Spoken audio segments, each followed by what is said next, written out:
కలుగునుగాక. పిల్లరా, దేవుని వాక్యంలోకి వెళ్దాం. పరిశుద్ధ గ్రంథంలో యోహాను రాసిన సువార్త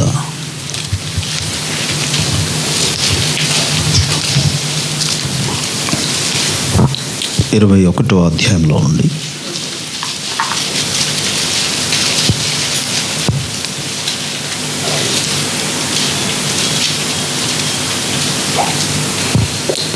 15వ వచనము నుండి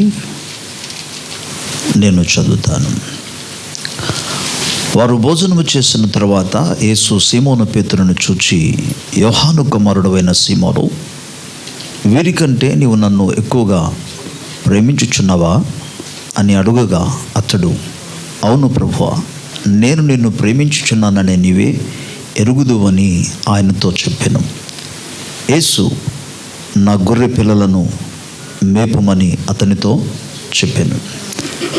మరలా ఆయన, యోహాను కుమారుడు అయిన సీమోను, నన్ను ప్రేమించుచున్నావా అని రెండవసారి అతన్ని అడుగగా అతడు, అవును ప్రభువా, నేను నిన్ను ప్రేమించుచున్నానని నీవే ఎరుగుదు అని ఆయనతో చెప్పాను. ఆయన, నా గొర్రెలను కాయమని చెప్పాను. మూడవసారి ఆయన, యోహాను కుమారుడు అయిన సీమోను, నన్ను ప్రేమించుచున్నావా అని అతనిని అడిగాను. నన్ను ప్రేమించుచున్నావా అని మూడవసారి తన్ను అడిగినందుకు పేతురు వ్యసనపడి, ప్రభువా, నీవు సమస్తమును ఎరిగిన వాడవు, నిన్ను ప్రేమించుచున్నానని నీవే ఎరుగుదు అని ఆయనతో చెప్పాను. యేసు, నా గొర్రెలను మేపుము. నీవు యవనుడవై ఉండినప్పుడు నీ అంతటా నీవే నడుము కట్టుకుని నీకిష్టమైన చోటికి వెళ్ళుచుంటివి. నీవు ముసలివాడవైనప్పుడు నీ చేతులు నీవు చాచుదువు, వేరొకడు నీ నడుము కట్టి నీకిష్టమో కాని చోటికి నిన్ను మోసుకొని పోవునని నీతో నిశ్చయముగా చెప్పుచున్నానని అతనితో చెప్పాను. చిన్న ప్రార్థన. ప్రేమ నమ్మదగిన మా తండ్రి, మీ ఘనమైన గొప్ప నామానికి కృతజ్ఞతాస్తుతులు, స్తోత్రాలు. వాక్యమైన దేవుడవు, మాతో మీరు మాట్లాడమని ప్రార్థిస్తున్న వినగల చెవులు, గ్రహించగలిగిన హృదయాలను ఆయన మందరికి అనుగ్రహించుము. నీ పరిశుద్ధాత్మ సహాయమును కోరి సకల మహిమగంత ప్రభావాలు మీకే చెల్లిస్తూ యేసు ప్రభు నామములో అడిగి పొందుచున్నాము తండ్రి, ఆమేన్. ప్రభుకి స్తోత్రం. హల్లెలూయా, హల్లెలూయా. మరోసారి ప్రభు అనుగ్రహించిన ఈ అద్భుతమైన అవకాశాన్ని బట్టి దేవాది దేవునికే సకల మహిమ, ఘనత, ప్రభావము కలుగునుగాక. మన తండ్రి దేవుని నుండి, ప్రభువైన యేసుక్రీస్తు నుండి కృపా సమాధానములు మనందరికీ తోడై ఉండునుగాక. ఈరోజు దైవ వాక్యములో నుండి యేసు ప్రభువారు పునరుత్థానమైన తర్వాత అనేక పర్యాయాలు తన శిష్యులకు ఆయన దర్శనమిచ్చాడు. ఆయన దర్శనంలో బహుశా ఇది అనుకుంటాను, బహుశా 3వసారి కన్నా 4వసారి యేసుక్రీస్తు ప్రభు భోజనానికి వారిని ఏర్పాటు చేసిన తర్వాత వారితో పలికిన, ప్రత్యేకంగా 12 మంది శిష్యులు ఉన్నప్పటికీ కూడా 11 మంది శిష్యులు ఉన్నారు ఇక్కడ. బట్ వారిలో పేతురును దేవుడు అత్యధికంగా ఎన్నుకున్నాడు. ఆయన ఆది నుండి, అంటే తన పరిచర్య ప్రారంభము నుండి 12 మంది శిష్యులను ఏర్పాటు చేసుకున్నప్పటికీ కూడా యేసు ప్రభు 3 వ్యక్తిని అధికంగా తనకు సన్నిహితంగా ఉంచుకున్న వ్యక్తులు ఎవరంటే పేతురు, యోహాను, యాకోబు. ఈ 3లో కూడా ఇంకా ఎక్కువగా ఆయన అధిక స్థానం ఇచ్చింది ఎవరికంటే పేతురును. ప్రభుకి స్తోత్రం. వినండి, దేవుడు మన హృదయాన్ని ఎరిగినవాడు. ఆయన 12 మందిని ప్రేమించాడు. మరి 12 మందిలో వారి యొక్క ఆధ్యాత్మిక జీవితాన్ని, ఆత్మస్థితిని, ఆత్మీయ స్థితిగతులు ఎరిగారు కనుక ఈ 3 వ్యక్తిని ప్రత్యేకంగా అధిక ప్రాధాన్యత ఇచ్చారు. ఈ 3 వ్యక్తిలో కూడా ప్రత్యేకంగా మనం చూస్తే 16వ అధ్యాయంలో మనకు మత్తయి సువార్త కనబడుతుంది. 18వ వచనం నుండి లేదా 16వ వచనం నుండి చదువుకుంటే, యేసుక్రీస్తు ప్రభు అతనికి ఒక ప్రశ్న అడిగినప్పుడు పేతురు ఒక ప్రత్యక్షతను, దేవుడు తనకు అనుగ్రహించిన ప్రత్యక్షని చెప్తాడు. ఆ ప్రత్యక్షతను బట్టి ప్రభు ఏమంటాడంటే, ఈ ప్రత్యక్షత మీద, ఈ బండ మీద నా సంఘము కట్టుదును, పాతాళలోక ద్వారములు సంఘం ఎదుట నిల్వజలదు. ఇదిగో నేను నీకు పరలోక రాజ్యపు తాళం చెవి ఇస్తున్నాను. భూమియందు దేన్నైతే మీ విప్పుదువో అది పరలోకమందు పొబడును, భూమియందు దేన్ని బంధించదువో అది పరలోకమందు బంధింపబడునని దేవుడు పేతురుకు ఆ మాట చెప్పడం అనేది మనం చూస్తాం. కనుక ప్రత్యేకంగా ప్రతి ఒక్కరిని కూడా ఏర్పాటు చేశారు. కానీ ప్రముఖమైన ప్రథమ స్థానాన్ని అనేది, లేకపోతే ముఖ్యమైన స్థానం అనేది దేవుడు కొందరికి మాత్రం ఇచ్చినట్టుగా గమనిస్తాం. దేవుని స్తోత్రం. కానీ చూడండి, ఇటువంటి ఒక వ్యక్తి సడన్గా యేసుప్రభు మరణాన్ని జయించి తిరిగి లేచిన తర్వాత ఇక యేసుప్రభు శరీరధారిగా లేని కారణాన పేతురు ఏం చేశాడంటే మరలా తిరిగి వల వేసుకోవడానికి సముద్రానికి వెళ్ళిపోతూ తనతో పాటు మరి కొంతమంది పిలిచేసి వెళ్ళిపోతున్నాడు. ఇక అయిపోయిందంతా, ఇంకేముంది, మనం ఇక రండి వల వేసుకుందాం, మళ్ళా మునుపట్లాగానే చేపలు పట్టుకుందాం.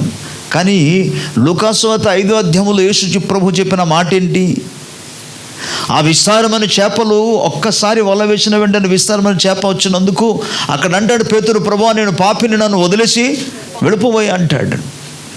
ప్రభు అంటాడు, ఏం పర్లేదు, భయపడద్దు, ఇది మొదలుకొని ఇక నుండి మనుషులను పట్టు జాలరుగా నేను నీకు చేస్తానన్నాడు. ప్రభుకు స్తోత్రం. ఆ వాగ్దాన ప్రకారంగా మనం చూస్తే ఇక్కడ 21వ అధ్యాయానికి యోహాను సువార్త వచ్చినప్పటికీ యేసుప్రభు మరణాన్ని జయించి తిరిగి లేచి పునరుత్థానం తర్వాత శరీరధారిగా ఆయన కనబడలేనందున ఆయన నిర్ణయం తీసుకున్నాడు వెళ్ళిపోదామని, మరలా మున్పట్లాగానే వల వేసుకుందామని. ఇక ఉండవలసిన వ్యక్తి మాత్రం లేకపోతే ఎందుకు అన్నాడు. కానీ యేసుప్రభు అక్కడ పేతురుతో ఒక మాట చెప్తున్నాడు. యోహాను కుమారుడవైన సీమోను, నీవు నన్ను ప్రేమించుచున్నావా? ప్రభుకు స్తోత్రం. యోహాను కుమారుడవైన సీమోను, నీవు నన్ను ప్రేమిస్తున్నానంటే ఆయన అంటాడు, అవును ప్రభువా, నేను నిన్ను ప్రేమిస్తున్నానని నీవు ఎరుగుతావు. అసలు దేవుణ్ణి ప్రేమిస్తున్నాడని, యేసు ప్రభువును ప్రేమిస్తానని చెప్పడానికి రుజువేంటి? అక్కడ ఆయన క్రియలేమో నేను నిన్ను ప్రేమించటం లేదు అని చెప్తుంది, ఆయన నోటి మాటలేమో నిన్ను ప్రేమిస్తున్నానని చెప్తుంది. నోటి మాటతో అయితే యేసుప్రభు అడిగిన ప్రశ్నకు ప్రేమిస్తున్నానని చెప్తున్నాడు, సందేహం లేదు. కానీ క్రియ ఏం చెప్తుంది?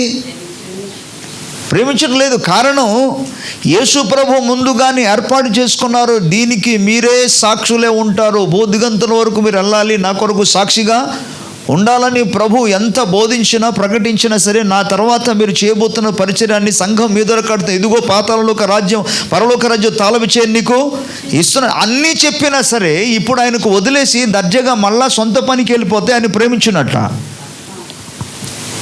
కానీ నోటితో ఏమంటున్నాడు? నేను ప్రేమిస్తున్నానని నీవే ఎరుగుదు ప్రభు అన్నాడు. మరి అలాగైతే నువ్వు నన్ను ప్రేమిస్తే ఎక్కడ ఉండాలి? నువ్వు నన్ను ప్రేమిస్తే అసలు ఏం చేయాలి? యేసు ప్రభు చాలా సున్నితంగా డీల్ చేసే వ్యక్తి అయినా. ప్రభుకు స్తోత్రం. మనలాగా కఠినంగా మనం డీల్ చేసామనుకోండి, ఎవడు మన దగ్గర ఉండరు.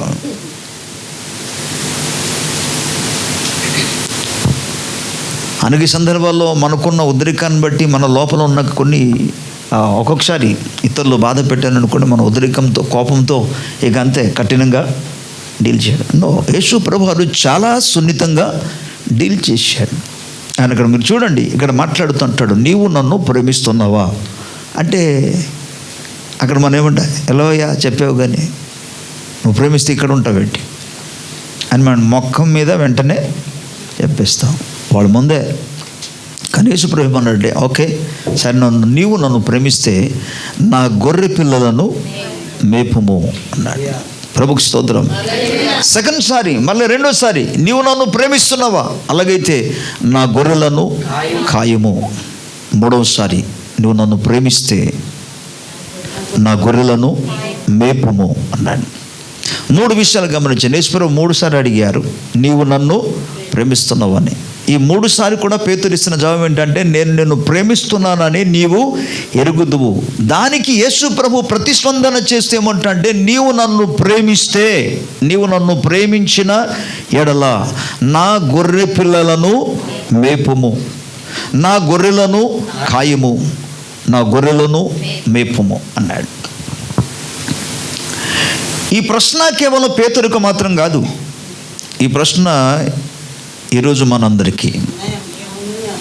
నీవు యేసు ప్రభువును ఓ యేసయ్య నన్ను ప్రేమించాడు, నా కోసం తన ప్రాణం పెట్టాడు, సిలువలో బలియాగము చేపట్ట ద్వారా దేవుడు తన యొక్క ప్రేమను ఆయన వెల్లడి చేశారు. యేసయ్య తన ప్రాణం పెట్టుట ద్వారా తన యొక్క ప్రేమను మనకు ప్రత్యక్షపరిచాడు. ఆయన ప్రేమమయుడు, దేవాను ప్రేమ కలిగిన వాడు, ప్రభువును మనం స్తుతించడం, కీర్తించడం, ఆరాధన చేయడం ఇవన్నీ కూడా మంచిదే.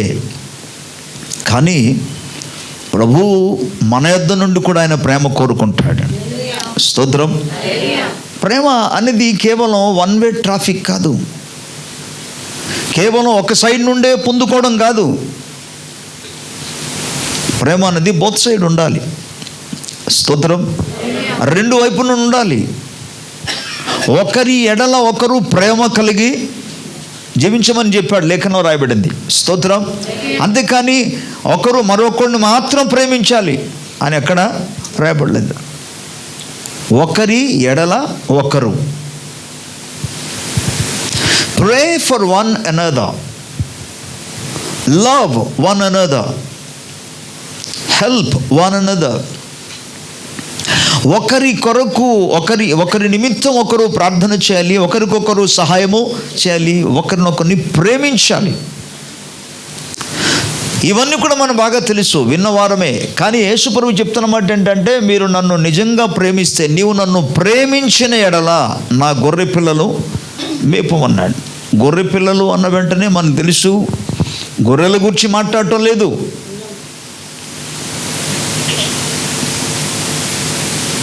ప్రకృతి సంబంధమైన గొర్రెల గురించి మాట్లాడట్లేదు. అక్కడ గొర్రెలు అనే పదాన్ని వాడుతున్నప్పుడు, గొర్రె పిల్లలు అని అంటున్నప్పుడు కాపరితో తను పోల్చుకుంటున్నాడు. కాబట్టి విశ్వాసులందరూ కూడా గొర్రెలతో అలాగే గొర్రె పిల్లలతో పోల్చబడ్డారు. మొదటి విషయం చెప్పాడు, నా గొర్రె పిల్లలను మేపు అన్నారు. ఎవరు అసలు ఏంటి గొర్రె పిల్ల? గొర్రె పిల్లలు ఎవరు? ప్రకటన గ్రంథంలో చూస్తే దేవుని గొర్రెపిల్ల అని మనకు కనబడుతుంది. ఇక్కడ మనం గమనించినప్పుడు నా గొర్రె పిల్లలను మేపము అంటాడు. సో పిల్లలు అన్న వెంటనే రెండు స్థాయి మనకు కనబడుతుంది. ఒకటి ఆత్మ సంబంధన విషయము, రెండోదిగా భౌతికంగానే పిల్లలు. వినండి, సండే స్కూల్ మినిస్ట్రీని తక్కువ అంచనా చేయొద్దు. సండే స్కూల్లో ఎవరుంటారు? పెద్దల, చిన్నపిల్లలు. మనందరికీ అలవాటు ఏంటంటే, ఎవరికైనా చాలా సంతోషంగా ఉంటుంది, పాస్టర్ గారికైనా ఎలా ఉంటుందంటే, అందరూ కూడా మెచ్యూరిటీ కలిగి వచ్చి కూర్చున్న వాళ్ళంటే ఓ ప్రైజ్ ద లార్డ్, వాళ్ళ దగ్గరే మనం వాక్యం చెప్పడానికి ఇష్టపడతాం. ఎలాగ ఉండాలంటే వాళ్ళు ప్రార్థనలో, విశ్వాసములో, ఆత్మీయ జీవితంలో, వాక్య పఠనలో, వాక్య ధ్యానంలో అంత కూడా అభివృద్ధి కలిగి ఉండి బాగా ఉండ. అలాంటి వాళ్ళ దగ్గర మనం పరిచర్య చేయడానికి ఇష్టపడతారు సాధన పాస్టర్లు.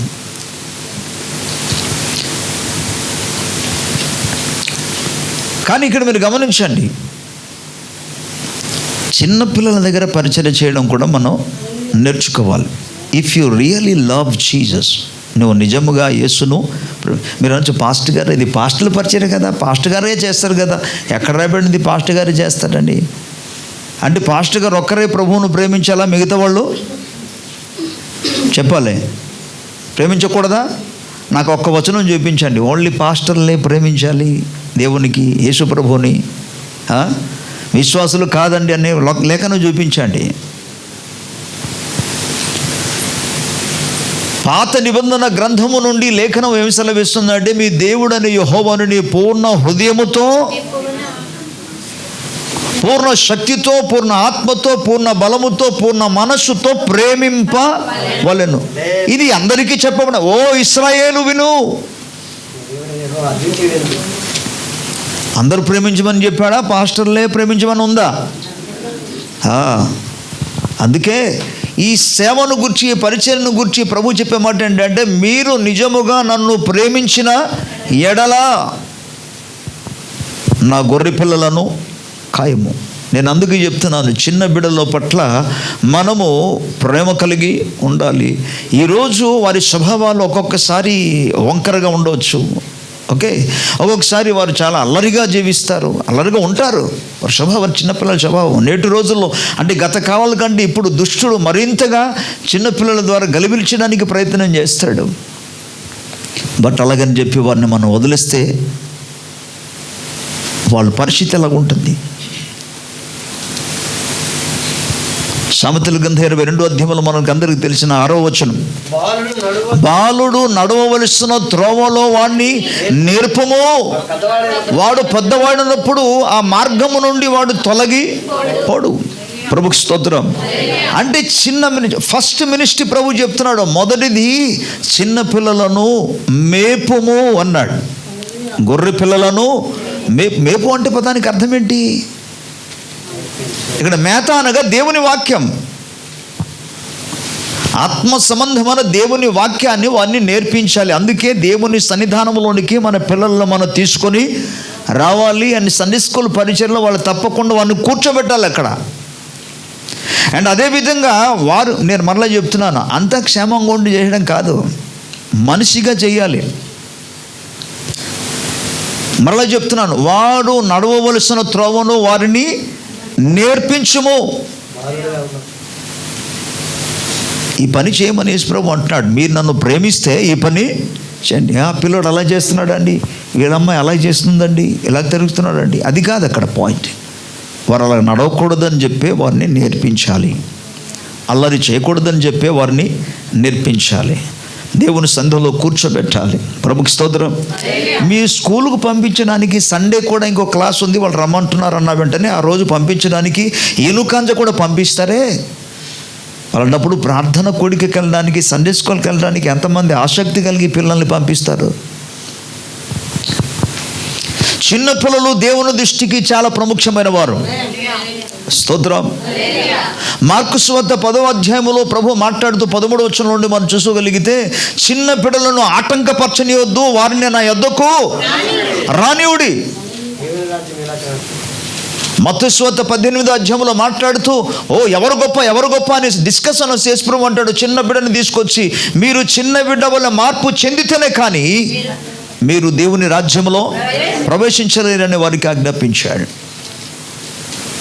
యేసు ప్రభు అక్కడ గద్దించాడు. మత్తయి సువార్తని, మార్కు సువార్తలో మనం చూసుకున్నాక 10వ అధ్యాయంలో 13 రాయబడిన లేఖనాల్లో యేసు ప్రభు వారిని గద్దించాడు. మీరు చూడండి, ఎవరి మీద కోప్పడ్డారు ఆయన? శిష్యుల మీద.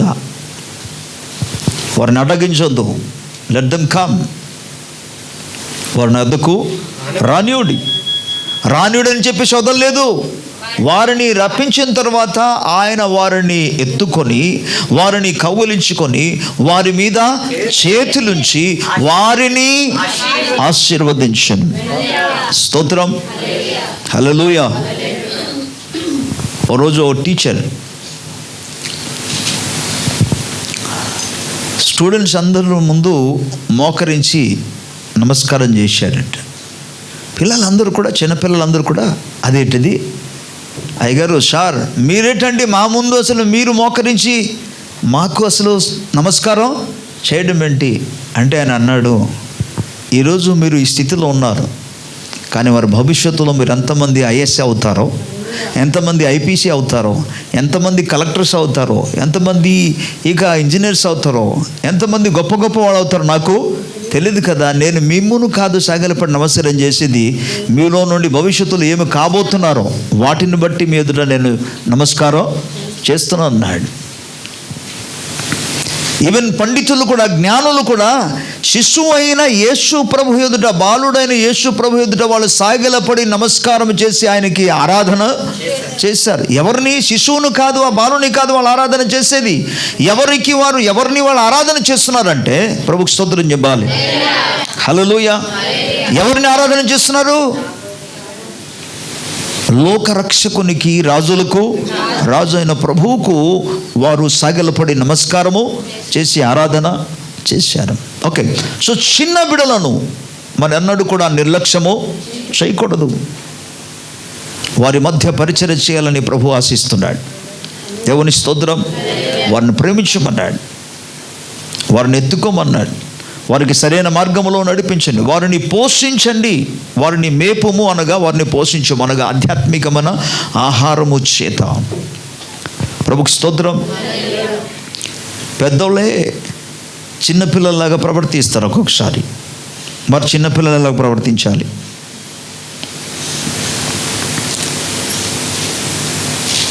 చూసారా, నేను యూట్యూబ్లో కనుగొన్నది ఒక విషయం ఏంటంటే,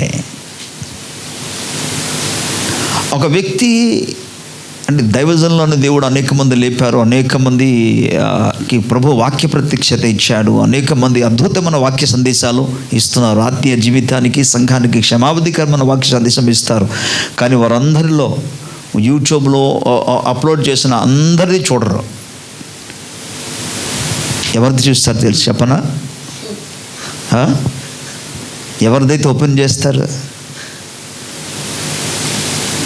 అందులో మామూలుగా ఉంటుంది అనుకోండి. ఈవెన్ ఇప్పుడు ఇది ఏమో క్రైస్తవ సమాజంలో జరుగుతుంది. రెండోదిగా మరి అన్యుల సమాజానికి, అన్యుల దగ్గరికి వెళ్ళారు అనుకోండి, ఆ లోపల ఎంత విలువైన మాటలు ఉన్నదో అనే విషయాన్ని అది చూడరు, ఎవరు చూడరు, వినరు. కానీ ఫస్ట్ పేజ్లో ఆ తమిళంలో ఓకే అద్భుతంగా కలర్ఫుల్గా ఓకే ఏదైతే ఉంటుందో హెడ్లైన్ కానీ అండ్ అందులో ఉన్న ఒక ఫోటోలో రకరకాలుగా రంగురంగులుగా ఉన్నది అనుకోండి, టప్ అని అదే తీస్తాను. అన్యజనులైనా ఒకటే. సరే, వాళ్ళ సంగతి పక్కన పెట్టండి. ఈవెన్ ప్రభువును నమ్ముకున్న బిడ్డలు కూడా వారు చూడ ఏదైతే కొద్ది బ్రేకింగ్ న్యూస్ అలా కనబడింది అనుకో, ఇక్కడ ఏదో ఉంది. ప్రభుకి స్తోత్రం. మీకు ఒక సలహా ఇవ్వనా? మనం చర్చిలో ఎన్నిసార్లు కూడుకుంటున్నాం వారానికి? అందరూ చెప్పాలి. కానీ నేను ఇచ్చే సలహా ఏంటంటే, మీరు ప్రతిరోజు వాక్యం వినగలరు. ఎక్కడ? యూట్యూబ్లో ఉంటుంది. ఈరోజు ఒక సందేశం వినండి, రేపు ఇంకొకరు సందేశం వినండి, ఎల్లుండి మరొకటి వినొచ్చు. ప్రతిరోజు వినడానికి అవకాశం ఉంది. ఏది క్షేమకరమందో అది పట్టుకోండి, ఏదైతే క్షేమం లేదో అది వదిలేండి. సో చిన్నపిల్లల గురించి మీరు గమనించండి. యేసు ప్రభు అంటారు, ఇప్పుడు ఆత్మసంద భౌతికంగా మన విషయాన్ని చెప్పాను. యోహాను పత్రికలో 2వ అధ్యాయంలో మనం చూస్తే, యోహాను పత్రిక 2వ అధ్యాయంలో చూస్తే 12వ వచనము నుండి రాయబడి ఉంటుంది. 3 స్థాయిల గురించి రాయబడింది ఇక్కడ. చిన్నపిల్లలు, యవనస్తులు, అలాగే తండ్రులు. ఇక్కడ చెప్పబడిన మాట, అపొస్తలుడైన యోహాను చెప్తున్న మాట చిన్నపిల్లలు అంటే చిన్నపిల్లల గురించి కాదు. మనం ఏమనుకుంటాం? చిన్నపిల్లలు అంటే చిన్నపిల్లలు, యవనస్తులు అంటే యవనస్తులు, వృద్ధులు అంటే తండ్రులు అనగా ఇక తండ్రులు అనుకుంటాం. అసలు ఆయన చెప్పేది ఆత్మీయ స్థితిని గురించి మాట్లాడాడు. ఇది యోహాను సువార్త 21వ అధ్యాయంలో మనం చూస్తే, యోహాను సువార్త 21వ అధ్యాయంలో మనం చదువుకున్నాం కదా. ఇక్కడ మనం చూస్తే 5వ వచనానికి వచ్చినప్పటికీ, పేతురు చెప్పాను కదా, వారు వలలు వేసుకోవడానికి వచ్చారు. యేసుప్రభువు సముద్ర తీరాన వచ్చి నిలబడి అంటారు, పిల్లలారా భోజనమునకు మీ దగ్గర ఏమైనా ఉన్నదా? ఎవరిని అంటున్నాడు యేసుప్రభు? శిష్యులను ఏమని పిలుస్తున్నారు? శిష్యులకి పిల్లలారా. వారు చిన్న పిల్లలా? పేతురు, యోహాను, యాకోబు, ఓకే, ఫిలిప్పు, ఆంద్రియా, వీళ్ళందరూ చిన్నపిల్లలా? పిల్లలారా అన్నాడు. సో యేసుక్రీస్తు ప్రభు వారు వారి స్థితిని బట్టి, మొదటి విషయం మీకు చెప్పాను, చిన్నపిల్లలు అనగా చిన్నపిల్లలే, ఓకే, అక్షరానుసారంగా. రెండో విషయం ఏంటంటే, చిన్నపిల్లలు అనగా ఆధ్యాత్మిక జీవితంలో చిన్నపిల్లలు, వయసులో ఎదిగిన వారే కానీ ఆత్మీక జీవితాలు మనం చూస్తే మాత్రం చిన్నపిల్లలే. వారు చిన్నపిల్లలు కదా అని చాలామంది వదిలేస్తారు. ఎందుకు తెలుసా? మనం పదే ఒక వ్యక్తితో ఎందుకు సంధించాలి, ఎందుకు ఒక వ్యక్తితో మనం మాట్లాడాలి, ఎందుకు మనం ఫోన్ చేయాలి, ఎందుకు మనం వాళ్ళ దగ్గరికి వెళ్ళి దర్శించాలి? Because they are the children. In nature they are small childrens, little childrens. స్వభావాలలో, ఆధ్యాత్మిక జీవితంలో, స్పిరిచువల్ లైఫ్లో వారు చిల్డ్రన్స్, వారు ఎదిగిన వారు కారు. అలాంటి వారి దగ్గరికి మనం వెళ్ళాలా? ఇప్పుడు జరిగిన విషయం అంటే నిజంగా ఆధ్యాత్మిక జీవితంలో మెచ్యూరిటీ కలిగి ఉంటే, పరిపక్వత పొంది ఉంటే పేతురు ఎక్కడ ఉండాలి? దేవుని మందిరంలో ఉండాలి. లేదా మనం అందరూ కూడా ఒక స్థలాల్లో మనం కూడుకుందాము, తండ్రి అన్న దేవుడు మనకు ఏదో ప్రత్యక్ష ఇచ్చే వరకు, ఆయన శక్తి ఇచ్చే వరకు, ఆయన మనతో మాట్లాడే వరకు, come on let us will pray అని ప్రార్థన చేద్దామని ఒక స్థలాల్లో కూర్చోబెట్టి ఉండవచ్చు. కానీ అలా కాకుండా మొత్తం వదిలేసి నేను చేపలు పట్టుకోవడానికి వెళ్తున్నాం, నాతో పాటు అందరు వస్తారు రండి. అందుకే ప్రభు అంటాడు, ఏమయ్యా అంత త్వరగా వదిలేసావేంటి? దైవికమైన విషయానికి వచ్చినప్పటికీ ఆ సమయంలో పేతురు, అలాగే సీమోను పేతురు కావచ్చు, అంద్రియ కావచ్చు, యాకోబు కావచ్చు, యోహాను కావచ్చు, వీళ్ళందరూ కూడా చిన్నపిల్లలా కనబడ్డారు. దైవ వాక్యం మనకు ఏం జ్ఞాపకం చేస్తుందంటే, చిన్న పిల్లలకు మేపుము అన్నాడు కదా, గొర్రె పిల్లలను మేపుము అంటే వీరిని ఇప్పుడు దైవ సత్యాన్ని, దైవ వాక్యాన్ని వారిని వివరించి చెప్పాలి. స్తోత్రం. వారిని వివరించి చెప్పుట ద్వారా వారు సత్యమును తెలుసుకుంటారు. అప్పుడు సత్యం వారికి స్వతంత్రులుగా చేయగా మరలా తిరిగి వారు దైవ ఆసక్తి కలిగి దేవుని రాజ్య వ్యాప్తి కొరకు ముందుకు రాగలరు. ప్రభుకి స్తోత్రం. హల్లెలూయా.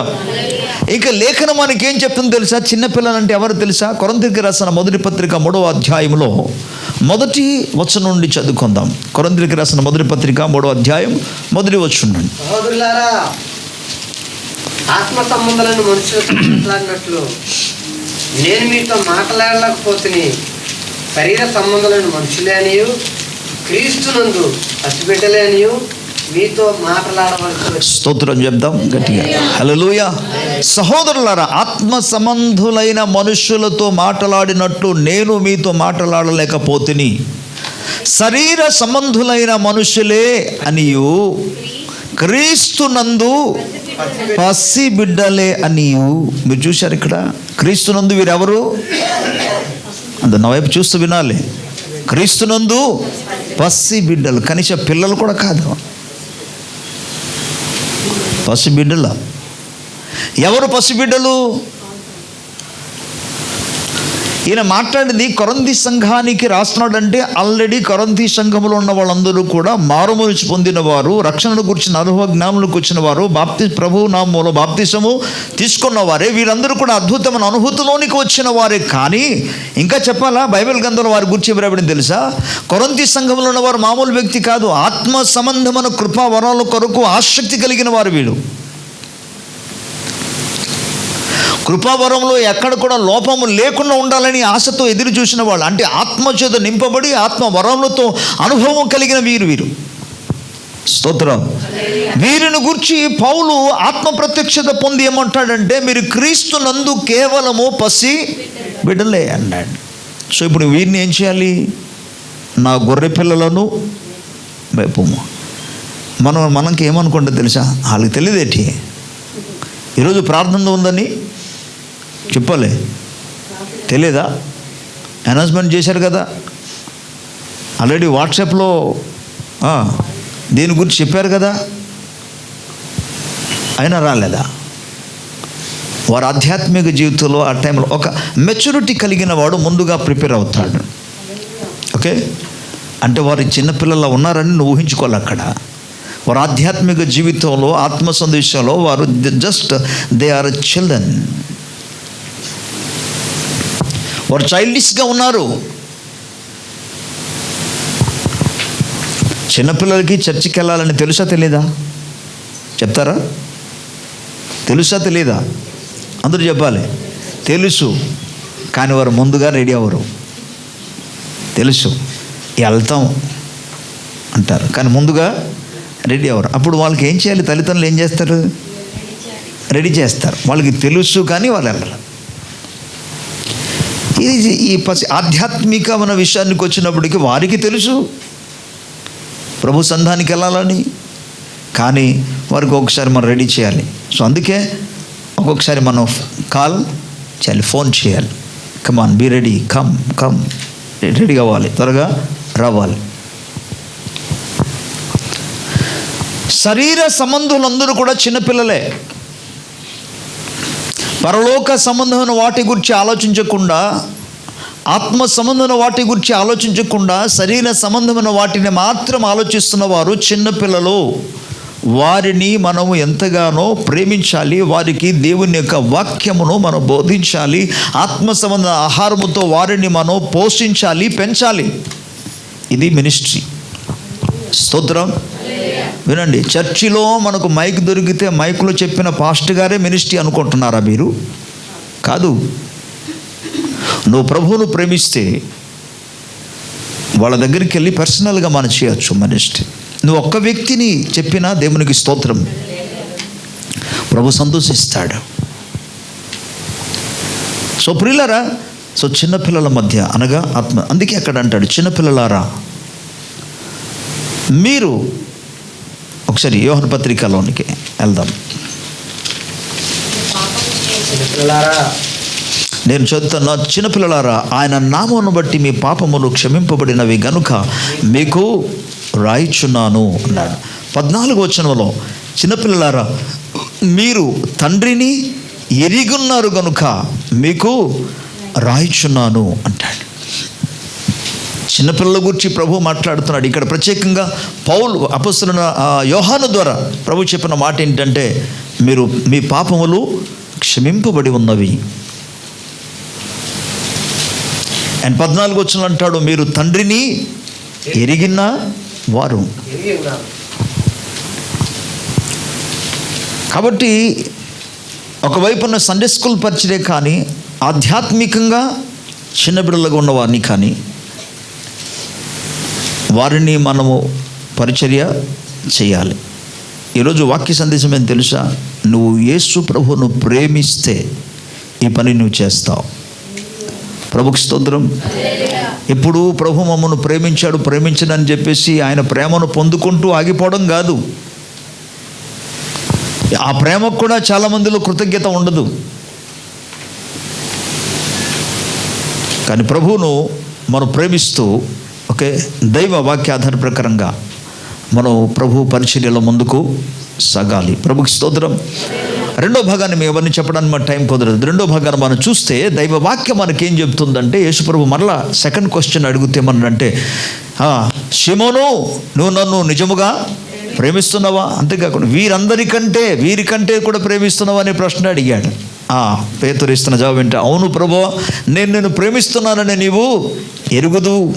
దానికి యేసుప్రభు ఇస్తున్న జవాబు, అలాగైతే నా గొర్రెలను మేపుము అన్నాడు. గొర్రెలను ఇప్పుడు మేపాలి. దేవుని స్తోత్రం. దేని చేత? దేవుని వాక్యము చేత. స్తోత్రం. వాక్యం అనే ఆహారం,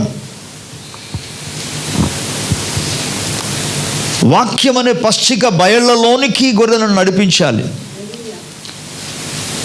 నీవు నన్ను ప్రేమిస్తే నా గొర్రెలను మేపుము అన్నాడు. స్తోత్రం. అందుకే ఆయా సందర్భాలలో గత కాలంలో ప్రేయర్ సెల్ పరిచర్య అనేది ఏర్పాటు చేశాం. ప్రేయర్ సెల్స్లో కేవలం ఒక 2 ఫ్యామిలీ ఉండవచ్చు, 3 ఫ్యామిలీ ఉండవచ్చు. అక్కడ కలిసి ప్రార్థన, పాటలు, అలాగే దైవ వాక్యం ధ్యానం చేసుకోవడానికి అవకాశం ఉండేది. స్తోత్రం. హల్లెలూయా. కానీ ప్రేయర్ సెల్ పరిచర్యలో ముందుకు సాగటానికి ఈ ప్రేయర్ సెల్కి కూడా చాలామంది రావడానికి ఇష్టపడరు. వెళ్ళే వ్యక్తి అక్కడ నుండి మళ్ళీ తిరిగి వచ్చేయడం, లేదా ఈ టైంకి వెళ్ళకపోవడం. ఒక్కొక్కసారి ఆ ప్రేయర్ సెల్ నడిపించడానికి వెళ్ళే వ్యక్తి వెళ్ళి అలా కూర్చున్నా సరే ఎవరి పనులో వారే ఉండడం. ఇలాంటి కొన్ని సందర్భాల మూలంగా ఈ ప్రేయర్ సెల్ పరిచర్య అనేది అద్భుతంగా కొనసాగుతుంది.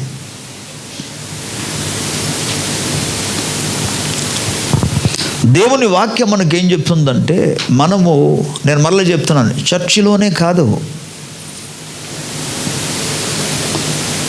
చర్చిలో పరిచర్య చేయడానికి పాస్టర్ గారు ఉన్నారు. కానీ ఒక ఫ్యామిలీ అయినా సరే నో ప్రాబ్లం, 2 ఫ్యామిలీ అయినా పర్వాలేదు. వారి మధ్య అనుకోండి వారానికి ఒకరోజు ఏదో ఒక రోజు ఏర్పాటు చేసుకొని అక్కడ కూడుకొని మనం 2 ఫ్యామిలీ కలిసి ప్రార్థన చేస్తే ఎంత బాగుంటుంది. స్తోత్రం. అక్కడ కేవలం జస్ట్ ఒక పాట పాడేసి మళ్ళీ ఆచారరీతిగా కాదు, ఒకరి కొరకు అక్కడ ఒకరు ప్రార్థన చేసుకోవాలి, ఒకరి నిమిత్తం ఒకరు ప్రార్థన చేసుకోవాలి, ఒకరి కష్టాలు ఒకరు తెలియజేస్తారు. మీకున్న సమస్యల గురించి మీరు చెప్తే వాళ్ళు నీకోసం ప్రార్థన చేస్తారు. ఒకరి నిమిత్తం ఒకరు ప్రార్థన చేసుకోండి, అక్కడ పాట పాడండి, ప్రోత్సహించుకోండి ఒకరినొకరిని. స్తోత్రం. హల్లెలూయ. ప్రభు నీకు అనుగ్రహించిన ప్రత్యక్షతను గురించి వాక్యం చదువుతుండగా ప్రభు నీకు ఇచ్చిన ఆలోచన గురించి వాళ్ళతో పంచుకోండి. ఆదివారపు ఆరాధన టైంలో అవన్నీ జరగడానికి అవకాశం లేదు, బికాజ్ మనకు టైం కొంచెం ఉంటుంది కనుక. నో, కానీ మీరు ప్రేయర్స్ల పరిచర్యలో ఇవన్నీ కూడా ఒకరితో ఒకరు పంచుకోవడానికి అన్ని అవకాశాలు ఉంటాయి. ప్రభుకి స్తోత్రం చెప్తాం. హల్లెలూయా. సో వాక్యమును మనం చదువుకొని ఆ వాక్యం అనే ఆత్మాహారమును వారికి మనం ఇవ్వాలి, అందించాలి. అందుకంటాడు నా గొర్రెలను మేపు అన్నాడు. స్తోత్రం. హల్లెలూయా. కానీ కొన్ని గొర్రెలు మేపేటప్పుడు ఆహారము ఇష్టపడటం లేదు. చిన్నపిల్లలకి ఎప్పుడు ఎలాంటి ఆహారం కావాలో తెలుసా? నోట్లో వేసిన వెంటనే వెళ్ళిపోలే, నెమరడానికి వీల్లేదు. అమ్మో పట్టునొప్పి వచ్చేస్తుంది. నో, కేవలం ద్రవ పదార్థాలుగా ఉండాలి, అది తాగితే చాలు. స్తోత్రం. రెండోదిగా పిల్లలకి ఎక్కువగా ఇష్టమైన ఆహారాలు ఏంటి? చిన్నది చెప్పండి, పెద్దది వద్దు. చాక్లెట్ చాలా చేదుగా ఉంటుంది కదా. ఎలా ఉంటుంది చాక్లెట్? అంటే వారికి ఎలాంటిది కావాలని కోరుకుంటున్నారు? ఆ తీపిదే ఉండాలి. కానీ వారి ఆరోగ్యానికి అవసరమైంది ఏంటంటే చేదు. అసలు ఎవరు కాదు, ఇస్తే తీసుకోరు, అది వద్దు. ఏం కావాలి? ఓన్లీ చాక్లెట్ కావాలి, ఓన్లీ ఐస్ క్రీమ్ కావాలి. ఇలాంటివి అనుకోండి, తీపిగా ఉన్న ఏ వస్తువు అయినా సరే ఓ అద్భుతం. మాటకు అర్థం ఏంటి? చాలామందికి వాక్యం ఎలా ఉండాలంటే మధురంగా ఉండాలి. మరి చిన్నపిల్లల పెద్దలు ఇప్పుడు మీరు చెప్పండి, ఆరోగ్యానికి ఏది అవసరమో వాటిని ఇవ్వాలి. అది ఎవరికి తెలుసు? పెద్దలకి తెలుసు. ఏవి తినాలి, ఏవి తాగాలన్నది పెద్దలకు తెలుసు. అందుకే వాటిని ఎరిగి ఇస్తారు. ప్రభుకి స్తోత్రం. హల్లెలూయా.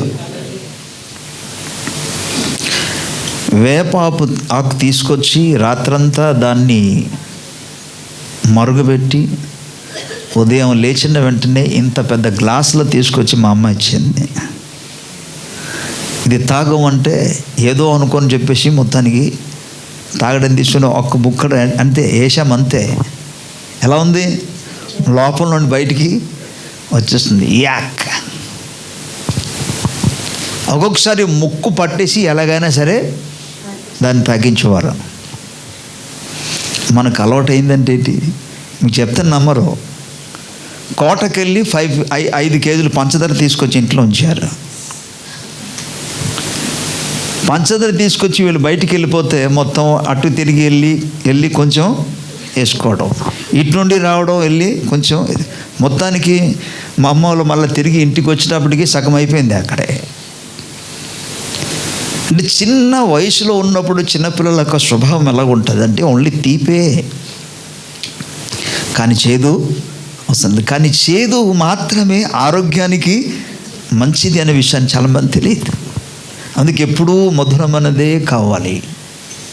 నో, దేవుని బిడ్డలారా, ఒక్కొక్కసారి మనకు అవసరం చేదు, అవసరం చేదు. ఇవన్నీ ఇప్పుడు వివరించిన టైం లేదు, నేను చెప్పలేను. దేవుని వాక్యములు అందుకే ఏం సెలవిస్తుందంటే, ప్రభు అంటాడు, నా యొక్క గొర్రెలను మేపుము. స్తోత్రం. హల్లెలూయా. అన్యాయం. ఏటన్యాయం? సంఘములో ఉన్న విశ్వాసులు సంఘ నియమాలకి కట్టుబడి ఉండాలి. కుటుంబంలో ఉన్న సభ్యులు కుటుంబానికి కట్టుబడి ఉండాలి. కుటుంబంలో ఉన్న సభ్యులు కుటుంబ బాధ్యత ప్రతి ఒక్కరు కలిగి ఉండాలి. సంఘములో ఉన్న బిడ్డలు సంఘ బాధ్యతలన్నీ కూడా కలిగి జీవించాలి. స్తోత్రం. లేకపోతే అది సంఘమే కాదు. సంఘ విశ్వాసులందరూ కూడా సంఘముల బాధ్యత కలిగి ఉండాలి. అందుకే ఒకరి ఆరోగ్యము కొరకు ఒకరు, ఒకరి క్షేమము కొరకు ఒకరు మనం ప్రయాస పడాలి. వాడిని పోషించాలి. ఆత్మ సంబంధమైన ఆహారము చేత వాడిని మనం బలపరచాలి. ప్రభుకి స్తోత్రం చెప్పాలి. పోషించండి. ఎంతమంది, నేను ఈ మాట ఎందుకు చెప్పానండి, చాలామంది అందరికీ ఒకటే బైబిలా లేకపోతే కొందరికి ఒక రకరకాల బైబిల్ ఉంటుందా? అందరికీ కదా. ఎవరి స్థాయిని బట్టి దేవుడు వారికి ఆహారం ఇస్తాడు. ప్రభుకి స్తోత్రం.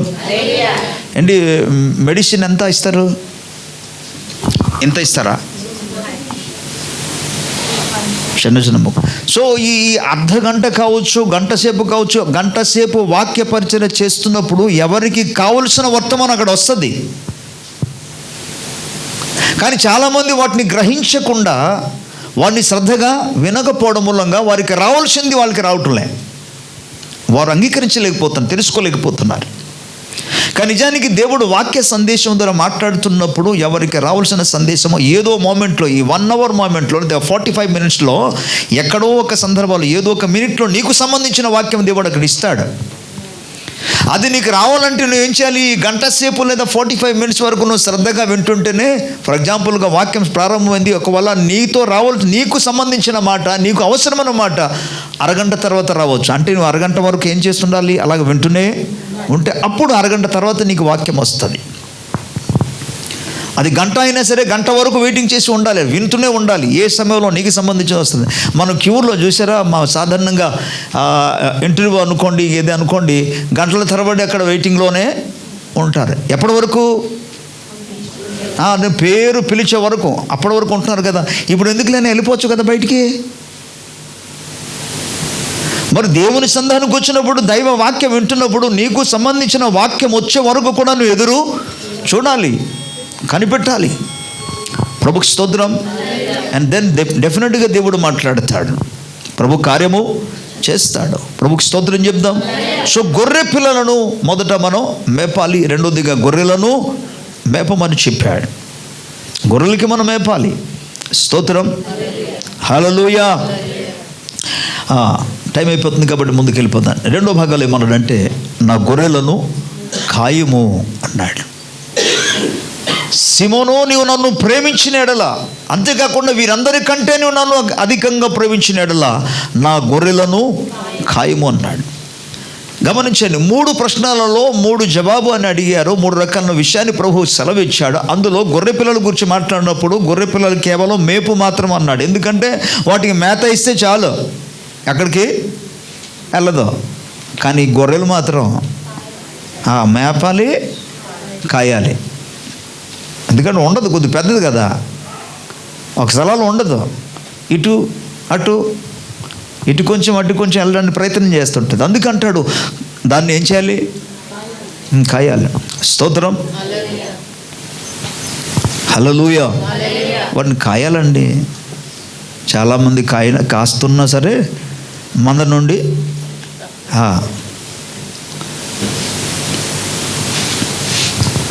గొర్రెల కాపరి ఒక్కొక్కసారి ఎత్తుకుంటాడు, ఒక్కొక్కసారి ఆయన చేతులు 2 ఉన్నాయి. 23వ కీర్తనలో 2 మనకు కనబడుతుంది. ఒకటి దుడ్డు కర్ర, రెండోది దండం. కానీ ఎవరు ఒప్పుకుంటున్నారు?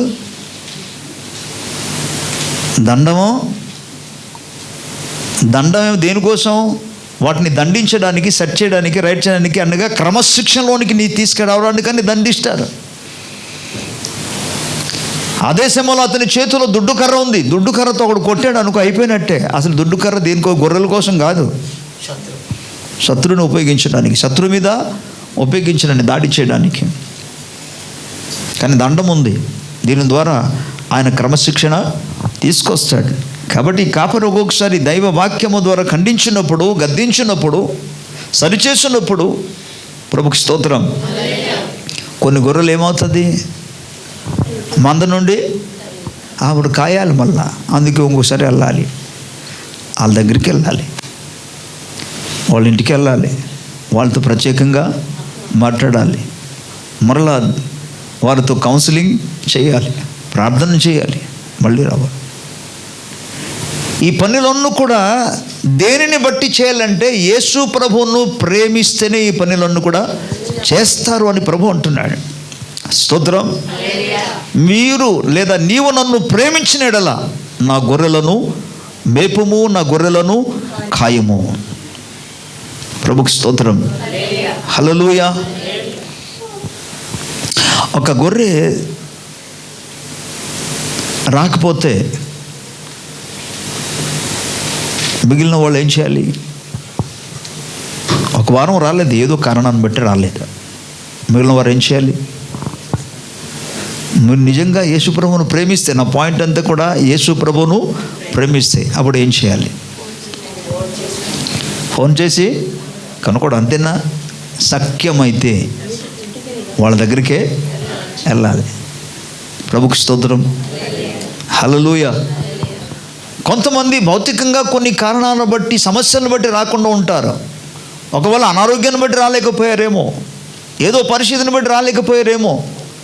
కొంతమంది కావాలని రాకుండా ఇప్పుడు పర్వాలేదులే, ఈ వారం నెక్స్ట్ వారం వెళ్తారు అన్న వాళ్ళు కొందరు ఉంటారు. కానీ మరికొందరు అయితే కొన్ని సమస్యలను బట్టి ఆగిపోతారు. మనం వెళ్ళాలి, వాళ్ళ దగ్గరికి వెళ్ళి దర్శించాలి, వారి కొరకు ప్రార్థన. నువ్వు విషయం చెప్పనా, నేను వాస్తవం చెప్తున్నాను.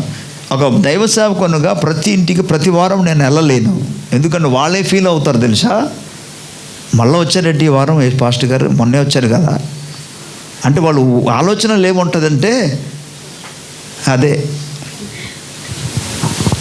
అందుకని వెళ్ళలేను. ఒక వారం వెళ్ళిన తర్వాత నెక్స్ట్ వీక్ వెళ్ళడానికి అవకాశం లేదు. ఒకవేళ దేన్ని బట్టి వారు రాలేదు అని వెళ్ళడానికి అవకాశం నాకు దొరకటం లేదు. I'm ready to go. వెళ్ళడానికైతే నాకు ఇష్టమే. కానీ పాస్టర్ గారు వచ్చారు కదా, మనం ఏదో కానుక ఇవ్వాలి కదా, మొన్నే వచ్చారు మళ్ళీ వచ్చారేంటి, అందుకే వెళ్ళటంలే. ప్రియులారా, దేవుని వాక్య ఆధార ప్రకారముగా ఒక పాస్టర్ గారు ప్రతిసారి వెళ్ళలేరు. కానీ ఒక విశ్వాసిగా నువ్వు ఎన్నిసార్లైనా వెళ్ళొచ్చు. Praise the lord.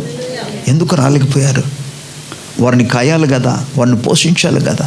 నీ చేతనంత మట్టుకు దేవుని వాక్యం వారికి బోధించి, స్తోత్రం, వెళ్ళిన వెంటనే దేవునికి స్తోత్రం, ఏవో లేనిపోయిన మాట్లాడడం కంటే నీకు సఖ్యమైతే దేవుని మాటలు వాళ్ళకి చెప్పు. ఆ రోజు నీకున్న ప్రార్థన ద్వారా కలిగే అనుభూతి ఏంటో చెప్పు, లేదా నువ్వు విన్న వాక్యాన్ని బట్టి చెప్పు. ఒక వ్యక్తి ఒక వారం రాలేదనుకోండి, వారి పట్ల ప్రేమ కలిగి యేసయ్య ప్రేమను బట్టి వాళ్ళ దగ్గరికి వెళ్ళి ఆ ఆదివారం ఏ వాక్యమైతే విన్నావో వాటిని చెప్పు. ప్రభుకి స్తోత్రం. హల్లెలూయా. పౌలు దివారాత్రము దేవుని సేవలో ఆయన పాలిభాగస్తుడై, మీరు గమనిస్తే అపొస్తల కార్యము 20వ అధ్యాయంలో, అపొస్తల కార్యము 20వ అధ్యాయంలో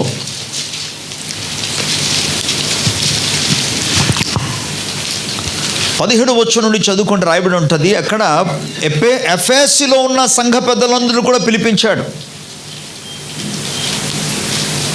మిలేతులో ఉండి ఆయన ప్రయాణం చేస్తున్నాడు. ఆయన సముద్ర తీరాన ఓడలో ఆయన ప్రయాణం చేస్తున్న దినాల్లో ఎఫెసీలో ఉన్న వారికి అక్కడికి పిలిపించాడు. ఆయన పిలిపించి వారితో ఆయన మాట్లాడుచున్నాడు. 28వ వచనం నుండి నేను చదువుతాను, శ్రద్ధగా వినండి. అక్కడ చూడండి, బైబిల్ చూస్తూ వినండి.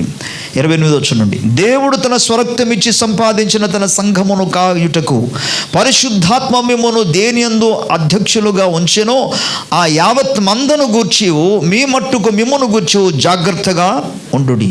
ఎలానగా నేను వెళ్ళిపోయిన తర్వాత క్రూరమైన తోడెళ్ళు మీలో ప్రవేశించునని నాకు తెలియను. వారు మందను కనికరింపరు. ఓకే. మరియు శిష్యులను తమ వెంట ఈడ్చుకొని పోవాలని వంకర మాటలు పలుకు మనుష్యులు మీలోనే బయలుదేరుతారు. కావున నేను 3 సంవత్సరములో రాత్రింపగలు కన్నీళ్లు విడుచుచు ప్రతి మనుష్యునికి మానక బుద్ధి చెప్పితినని మీరు జ్ఞాపకము చేసుకొని మెలకువగా ఉండుడి. ఇప్పుడు దేవునికిని ఆయన కృప వాక్యమునకు మిమ్మను అప్పగించుచున్నాను. ఆయన మీకు క్షమాభివృద్ధి కలుగజేయుటకును పరచబడిన వారందరిలో స్వాస్థ్యమును అనుగ్రహించుటకును శక్తిమంతుడు. ఆయన అంటాడు, ఎవని ఎండినైనాను బంగారమునైనా వస్త్రమునైనా నేను ఆశింప లేదు. అవసరం బట్టి నిమిత్తము నాతో ఉన్నవారి నిమిత్తం కూడా ఈ నా చేతులతో నేను కష్టపడితేనని మీకే తెలియను. సో ఈ లేఖన భాగాలు గమనించినప్పుడు మరలా ఆయన సంఘమును, సంఘ విశ్వాసులను దేవుడు తన స్వరక్తమిచ్చి కొనుక్కున్న సంఘము పట్ల ఆసక్తి కలిగి వారిని ఆయన హెచ్చరిక ఇస్తున్నట్టు, ప్రోత్సహించినట్టుగా దైవ వాక్యం మనకు తెలియజేస్తుంది. ప్రభుకి స్తోత్రం. ఒకసారి మన వాక్యం చెప్పి అయిపోయిందిలో మన పని అయిపోయింది వెళ్ళిపోవడం కాదు. ఈయన అపోస్తలుడు, బోధకుడు కాడు. ఈయన బోధకులైన వాళ్ళు వస్తారు, బోధించేసి వెళ్ళిపోతారు, అంతే.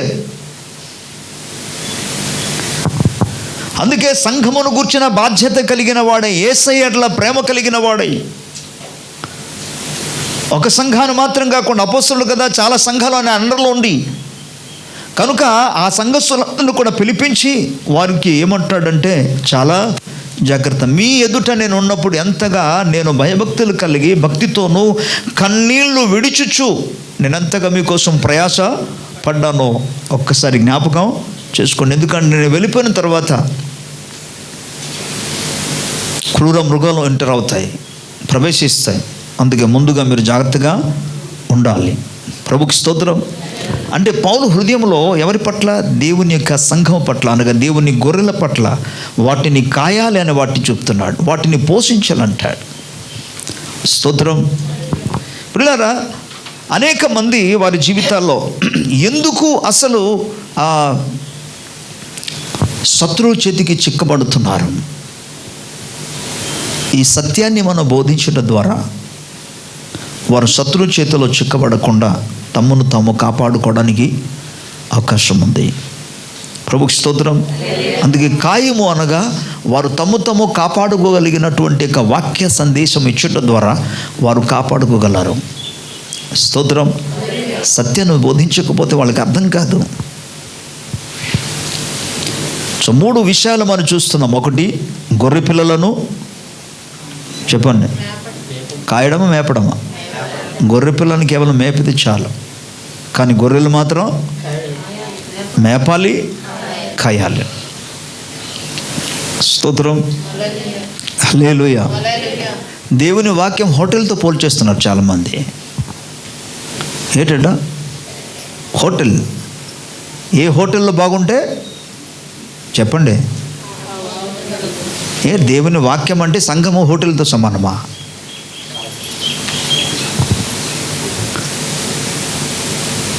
హోటల్లో మంచి ఫుడ్ ఉండవచ్చు, రుచికరమంది, కానీ అది తల్లి చేత తయారు చేయబడిన ఆహారం మాత్రం కాదు.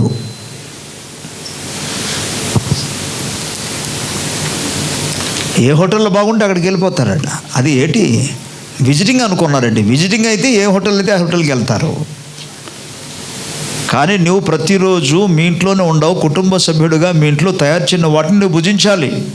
అక్కడ నీ ఆరోగ్యానికి అవసరం వాటినే ఆహారము వండుతారు. ప్రభుకి స్తోత్రం.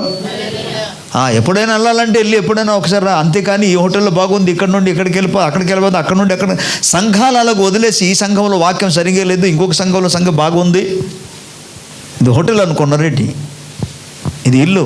ఎంతమంది మీ ఇల్లు వదిలేసి వెళ్ళిపోతారు బయటికి? అసలు ఇల్లు వదిలేసి వెళ్ళిపోయిన వాడు ఒక మనిషేనా? ఏమంటారా? ఎవరితో పోల్చాడు అంతని? దేవుడు నీ ఆరోగ్యానికి కావలసిన వర్తమానం ఇస్తున్నాడు. స్తోత్రం. కాబట్టి అక్కడ ఉండి నువ్వు ఎక్కడ పుట్టావు, నీ తల్లిదండ్రులను గౌరవించు, అక్కడున్న నీ తోటి సహోదరి సహోదరులను ప్రేమించు, వారి ప్రేమను అనుభవించు. ఒక దినాన్ని క్రమం బైబిల్ గ్రంథంలో క్రమాన్ని గురించి రాబడింది కదా. ప్రభుకి స్తోత్రం. ఆ దినాన్న లెక్క దొరుకుతాడండి నాకు అసలు అనిపిస్తుంది. అడుగుతాడు ఆ రోజు, అసలు నువ్వు మీ ఇల్లు ఏంటి, నువ్వు ఎక్కడెక్కడ తిరుగుతున్నా, అసలు నీ తల్లిని సన్మానించావా, నీ అన్నదమ్ములను అసలు ప్రేమ కలిగి వారితో నువ్వు సరిగా ఉన్నావా, అన్నదమ్ములను వదిలేసి ఎక్కడికి వెళ్ళిపోయే క్రమం అని మాట్లాడతావా, అసలు ఉండవలసిన విధేయత ఇక్కడ లేకుండా దేవుడు అడగడా? నీ నీ నీ తమ్ముడైనా హేబేలు ఎక్కడ అడగలేదా? మరి దేవుడు అక్కడికి వెళ్తే అడగడేంటి? మీ కుటుంబ సభ్యులు అనగా సంఘ సభ్యులు ఎవరు అనేది నీకు తెలియకుండా వదిలేసి ఎక్కడ కూడా వెళ్ళావనుకో, దేవుడు అడగడా? ఒక దినం వస్తుంది, ఇంట్లో ఉన్న వాడికి భోజనం పెట్టకుండా ఇంకొకటి భోజనం పెట్టడం ఏంటి అంటే, నేనే మాట చెప్పేదని తెలుసా? కొంతమంది సంఘంలో కానుకలు ఇవ్వకుండా ఎవరెవరికో ఇస్తారా? దేవుని బిడ్డలారా, సంఘాన్ని పోషించడం అన్నది సంఘములో ఉన్న విశ్వాసాల యొక్క బాధ్యత. ఎందుకు? కుటుంబ సభ్యులుగా మన పని మనం చేయాలి. If you think that you are the member of a family, if you think that you are the member of the church, you have to take your responsibility.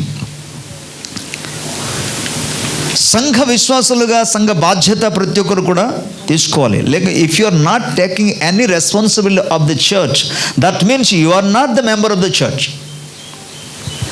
సంఘ సభ్యుల బాధ్యత కానీ తీసుకోకపోతే అసలు నువ్వు సంఘ సభ్యుడవే కాదు, you are just a visitor అంతే.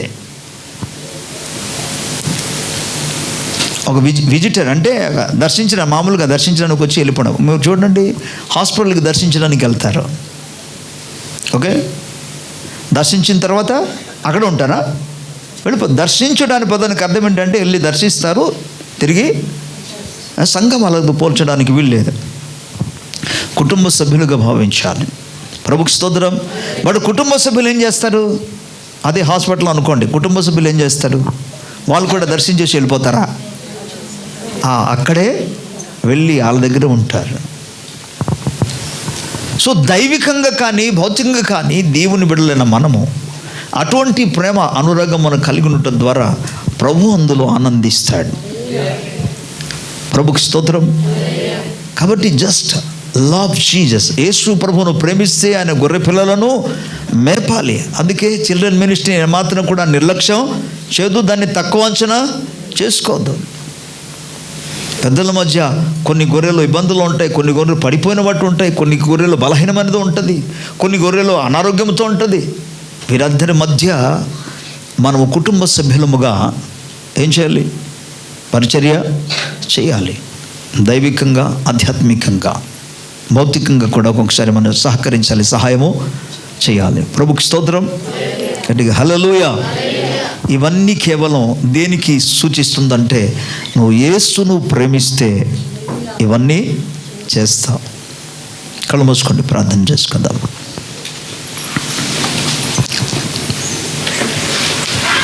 థ్యాంక్ యూ లార్డ్, నీకు వందనాలు, స్తోత్రాలు.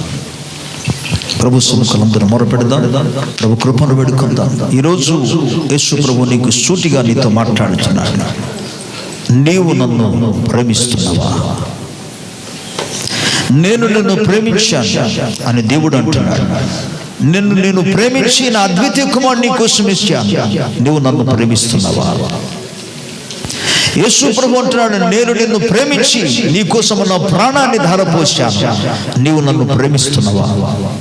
నువ్వు నిజంగా నన్ను ప్రేమిస్తే నా గొర్రె పిల్లలను మేపు. నువ్వు నన్ను ప్రేమిస్తే నా గొర్రెలను ఖాయం.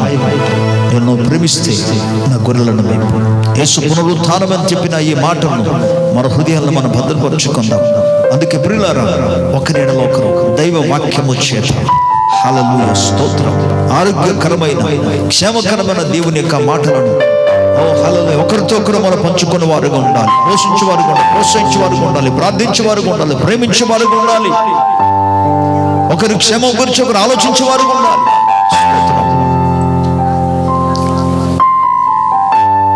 ప్రభు ఎంతగానో ఆయన ఆశ కలిగి ఉన్నాడు నీ పట్ల.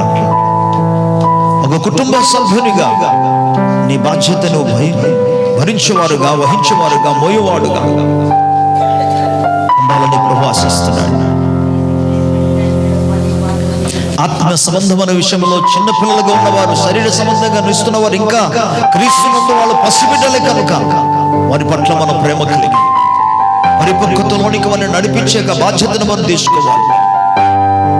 ఈ బాధ్యత సంఘమంతటిది, విశ్వాసాలందరిది. స్తోత్రము నాయనా, నీకు వందనాలు. మహోన్నతుడా, మహాఘనుడా, నీకు వందనాలు, స్తోత్రాలు. నీ వాక్కు నరుని ప్రజల హృదయంలో నాటబడి నూతనగా ఫలించినట్టుగా కృపనివ్వు నాయనా. అయ్యా, నేను ప్రేమించగలిగిన ఉన్నత స్థితిలోనికి నడిపించమని మేము ప్రార్థిస్తున్నాం నాయన. క్రమముగా మేము ఒకవేళ ప్రార్థన కూడికలకు రావడం మూలంగా మేము ఏదో నాయన మీ ఎడల ప్రేమ కలిగి జీవిస్తామని అనుకుంటున్నామయ్యా. కానీ నిజానికి నీ గొర్రె పిల్లలను మేపుట ద్వారా, నీ గొర్రెలను కాయటం ద్వారా, నీ గొర్రెలను మేపుట ద్వారా మాత్రమే నేను ప్రేమిస్తున్నామని చెప్పడానికి రుజువుగా ఇది నన్న ప్రభు మాతో మాట్లాడారు. ఈ సత్యాన్ని ప్రజలు గ్రహించుదురుగా కన్నాయి. ఉన్నతమైన ప్రభు అనుభవంలోనికి వచ్చినట్టుగా సహాయం దయచండి. పరిశుద్ధాత్మ ద్వారా ప్రతి హృదయాన్ని మీరు తాకమని ప్రార్థిస్తున్నాను నాయనా. బాధ్యత కలిగిన బిడలుగా మార్చండి. మహిమ వేరే పొందండి. యేసు ప్రభు నామములో ప్రార్థించుచున్నాము తండ్రి. ప్రభు మిమ్మల్ని దీవించును.